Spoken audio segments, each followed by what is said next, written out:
Hello and welcome to the news button. India recently signed a historic $100 billion free trade agreement with a four-member European bloc. As per the deal, India will lift most import tariffs on industrial products from these countries in return for guaranteed investment over 15 years. The trade deal signed with the European Free Trade Association or EFTA after several rounds of hard negotiations spanning over a decade and a half. The deal assumes critical significance at a time when the Modi government is trying to pull up its socks when it comes to attracting significant investments from all possible quarters across the globe, be it by extending production-linked incentives to global investors or by special trade deals with advanced countries. This deal with EFTA is expected to be a booster dose for the Indian economy. It will attract investments across a range of industry verticals, including pharmaceuticals, machineries, and manufacturing. The EFTA comprises of non-European Union nations, which include Switzerland, Norway, Iceland, and Liechtenstein. EFTA will now get market access to India's fast-growing market of 1.4 billion people. The India-EFTA Trade and Economic Partnership Agreement marks a historic milestone in India's growing partnership with the four non-European Union nations.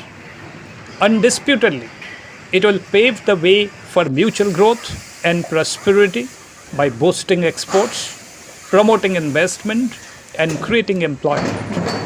The Modi government has been actively pursuing a policy of entering into such mutually benefiting trade deals.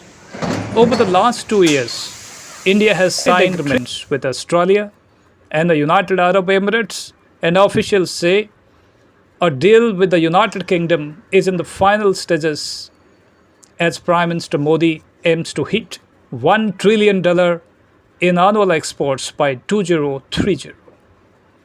Let's take a peek at the give and take of the deal. We have already discussed how India will benefit from the deal. On the give side, India will lift or partially remove very high customs duties on 95.3% of industrial imports from Switzerland, including gold, immediately or over a period of time. Norwegian companies who had been exporting to India usually meet high import taxes up to some 40% on certain goods. With the new deal, they have now secured nil import taxes on nearly every Norwegian good.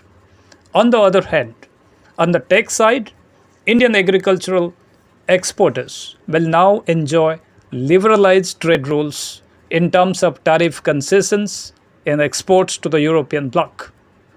High-skilled workers and Indian professionals will also be able to take up jobs in the EFTA zone. The pact covers some new elements such as intellectual rights, gender equity, and some others. Whether it will prove to be a modern trade agreement, free, fair, equitable, and a win-win for all the five countries, only time will tell. The countries must ratify the deal before it can take effect. Amongst all, Switzerland plans to do so by 2025. India is EFTA's fifth largest trading partner after the EU, the US, the UK, and China, with a total two-way trade standing at $25 billion in 2023. EFTA, which was formed in 1960 as a counterweight to the EU, has so far signed about 30 trade agreements with 40 countries outside the European Union.